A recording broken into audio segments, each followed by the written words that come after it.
Hey everyone, welcome back to my channel. You know I love talking all things health and hygiene, and today we're tackling a topic that's sparked a lot of debate. We're diving deep into the world of bathing sponges. Now, we all want to be squeaky clean after a shower, but are these bathroom staples actually helping or hindering our hygiene? Could that trusty loofah or sponge be harboring some unwanted guests?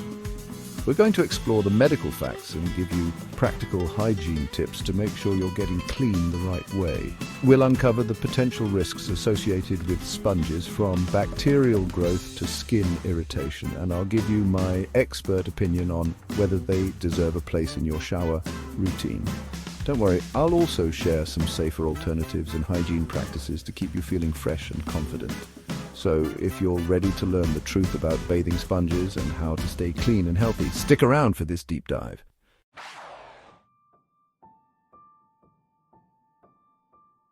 Let's face it, our bathrooms are warm, humid environments, and while that might make for a relaxing shower, it's practically paradise for bacteria. These tiny organisms thrive in such conditions. Now imagine those conditions combined with the porous, often damp structure of your average bathing sponge. Not exactly the most hygienic picture, right? The sponge becomes a perfect breeding ground. The problem is that those little holes and crevices in sponges aren't just collecting soap and water. They're trapping dead skin cells, dirt, and other debris from your body. It's like setting up an all-you-can-eat buffet for bacteria. They feast on these organic materials, and trust me, they won't be shy about digging in. They multiply rapidly in such environments. We're talking about common culprits like E. coli, which can cause nasty infections, leading to serious health issues, and even more concerning bacteria like Pseudomonas and Staphylococcus, which can be particularly troublesome for people with weakened immune systems. These bacteria are resilient.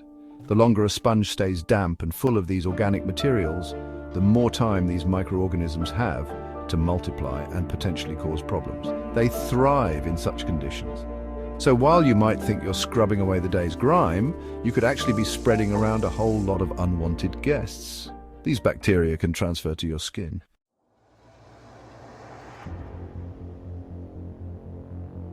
Now, I'm not saying all sponges are created equal when it comes to bacterial growth. Some are definitely worse than others. Natural sponges, while still susceptible, tend to be a bit better than their synthetic counterparts. They have natural enzymes that can help reduce bacterial growth. But if there's one type of sponge I'd advise you to ditch altogether, it's the loofah. Despite its popularity, it poses significant risks. Loofahs, with their rough woven texture, might seem like they're giving you a more vigorous clean. But those nooks and crannies are like luxury apartments for bacteria. They trap dead skin cells and other debris, creating a perfect breeding ground. They provide the perfect combination of moisture, warmth, and food, allowing bacteria to thrive and multiply at an alarming rate. Even rinsing them thoroughly doesn't always help. Studies have shown that loofahs can harbor significantly higher levels of bacteria compared to other types of sponges. This is particularly concerning for those with sensitive skin or compromised immune systems. And remember, we're not just talking about harmless bacteria here. We're talking about harmful pathogens. We're talking about potential pathogens that can cause skin infections, urinary tract infections, and even more serious health issues. These infections can be particularly dangerous if left untreated. So while that loofah might seem like a good way to exfoliate, it could be doing more harm than good. Skin irritation and infections are just the tip of the iceberg. It's time to rethink your shower routine and consider safer alternatives. There are plenty of options that are both effective and hygienic. Stay tuned, because I'm about to share some much better options for keeping your skin clean and healthy. Your skin deserves the best care possible.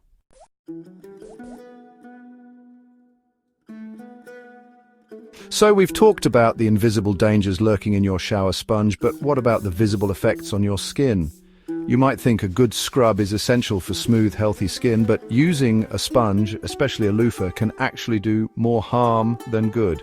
The rough texture of these sponges, particularly when they're dry or starting to break down, can create micro tears in your skin. You might not even see these tiny abrasions, but they can leave your skin vulnerable to infection and irritation.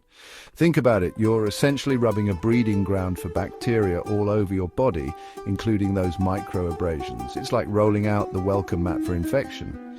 And it's not just about infections. Repeated use of harsh sponges can disrupt your skin's natural barrier, leading to dryness, redness, and sensitivity. You might even notice increased breakouts or flare-ups of existing skin conditions like eczema or rosacea.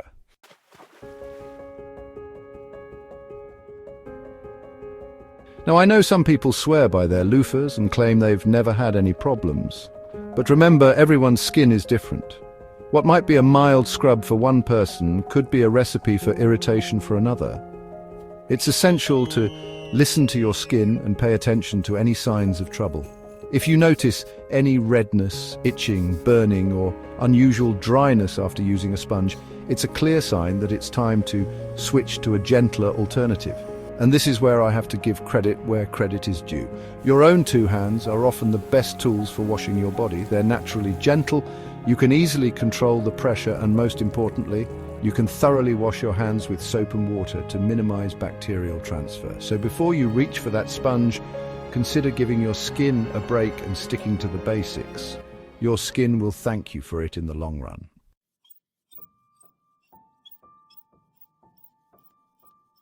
So, we've talked about bacteria having a field day in your sponge, but what does that actually mean for you? Well, it means you could be at a higher risk of infection. Think about it, you're literally rubbing a bacteria-laden sponge all over your body, potentially introducing those unwanted guests into tiny cuts or abrasions you might not even know you have. And we're not talking about some harmless bacteria here. Studies have found some pretty nasty characters lurking in loofahs like Pseudomonas, Klebsiella, Enterococcus, and even Staphylococcus. These guys can cause a whole host of problems, from relatively minor skin irritations to more serious infections, especially if you have any underlying health conditions or a weakened immune system. Now, I'm not saying you're guaranteed to get sick from using a sponge, but why take the risk? It's like playing bacterial roulette every time you step into the shower. You might get lucky for a while, but eventually your number might come up. That's why it's crucial to be aware of the potential risks and take steps to minimize them. We'll talk more about how to do that later on, but first let's delve a bit deeper into the specific types of infections you could be exposed to. For instance, Pseudomonas can lead to skin rashes and even ear infections, while Staphylococcus is notorious for causing painful boils and abscesses. Klebsiella and Enterococcus are no slouches either. They can cause urinary tract infections and other complications, so it's not just about minor irritations. These bacteria can lead to significant health issues if not properly managed. The key takeaway here is to be mindful of the hidden dangers lurking in your everyday items. Simple steps like regularly replacing your sponge and ensuring it dries out completely between uses can make a big difference, so stay tuned as we explore more about how to protect yourself and maintain good hygiene practices. Your health is worth the extra effort. Remember, it's not just about avoiding infections, it's about taking proactive steps to ensure your overall well-being. You might get lucky for a while, but eventually your number might come up. That's why it's crucial to be aware of the potential risks and take steps to minimize them. We'll talk more about how to do that later on, but first, let's delve a bit deeper into the specific types of infections you could be exposed to.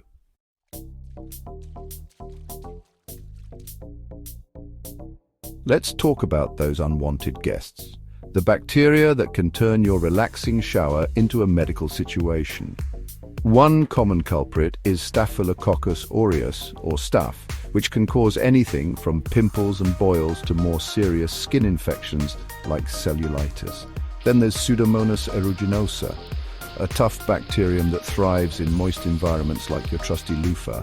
This one can lead to folliculitis, an infection of the hair follicles, which can be pretty uncomfortable, and if it gets into your bloodstream, it can even cause more serious systemic infections. And let's not forget about fungal infections. Yeast and mold love damp, dark places, and guess what? Your sponge fits the bill perfectly. These fungi can cause conditions like athlete's foot or even fungal nail infections, which can be stubborn to treat. The bottom line is, using a bacteria-laden sponge is like giving these microorganisms a free pass to your body. And trust me, you don't want to be hosting these unwanted guests.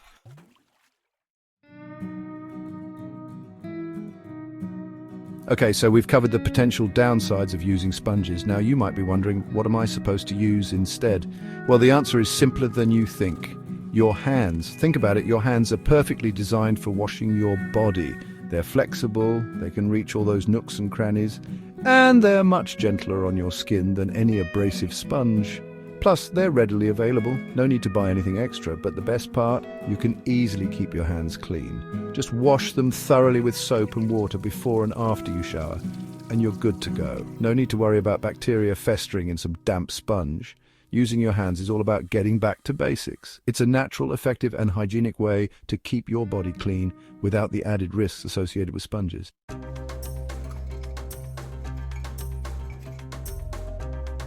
Now, you might be thinking, but Doc, won't my hands be too rough on my skin? Not necessarily. In fact, using your hands can actually be gentler than using a sponge, especially those harsh loofahs. When you use your hands, you have more control over the pressure you apply. You can be firm enough to get a good scrub, but gentle enough to avoid irritating your skin. Plus, the natural oils produced by your skin can actually help moisturize and protect it, something a sponge can't do.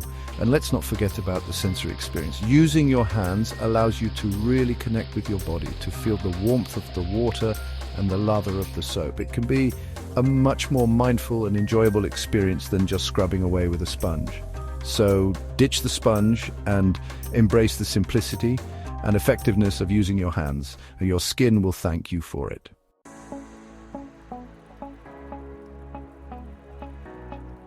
All right, so we've talked about the potential downsides of traditional sponges, but what about alternatives? One option that's been gaining popularity is silicone.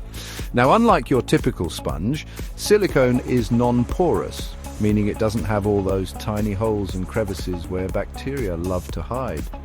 And that's a big deal because it makes it way harder for those little buggers to multiply and cause problems. Plus, silicone is super easy to clean.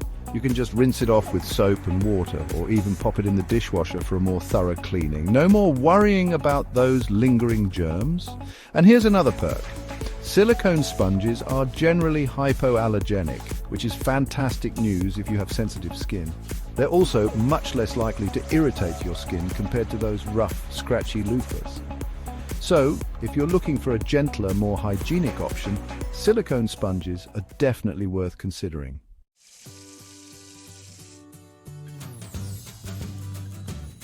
Now, I know change can be tough, especially when it comes to our bathroom routines, but trust me, making the switch to silicone is easier than you might think.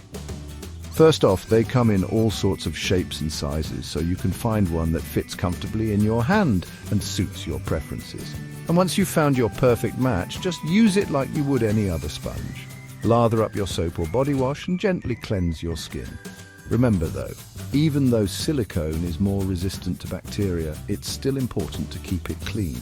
Give it a good rinse after each use and let it air dry completely.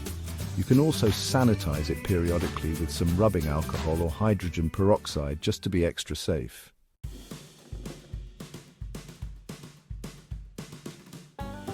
So, you've decided to stick with your trusty sponge. Hey, no judgment here, but we need to talk about hygiene.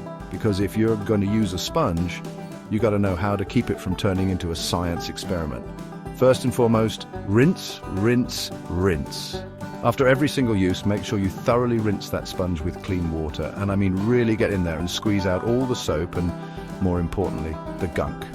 Next up, drying. Don't just leave your sponge sitting in a puddle at the bottom of the shower. That's like inviting bacteria to a pool party. Instead, wring it out as much as possible and store it in a well-ventilated area where it can dry completely. Remember, a moist environment is a breeding ground for bacteria, so you want to make sure your sponge is bone dry before the next use.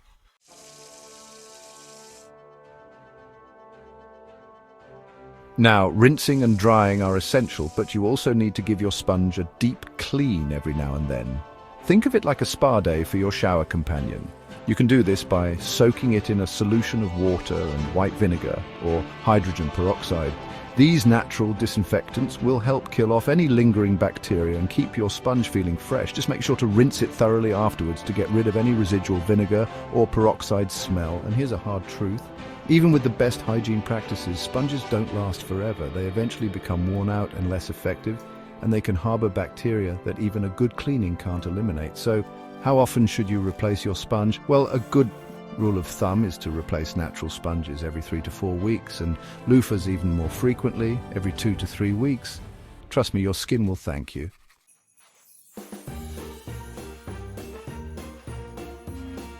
So there you have it, the truth about bathing sponges. While they may seem harmless, it's important to be aware of the potential risks and take steps to minimize them. If you're concerned about bacteria or skin irritation, consider switching to a silicone alternative or simply using your hands. Remember, the best way to keep your skin healthy and happy is to be mindful of your hygiene habits. Whether you choose to ditch the sponge or stick with it, make sure you're cleaning it properly and replacing it regularly. And hey, if you have any doubts, don't hesitate to talk to your dermatologist. They can give you personalized advice based on your skin type and concerns. Thanks for watching, everyone. Don't forget to give this video a big thumbs up if you found it helpful, and hit that subscribe button for more health and wellness tips. And as always, stay happy, stay healthy, and I'll see you in the next one.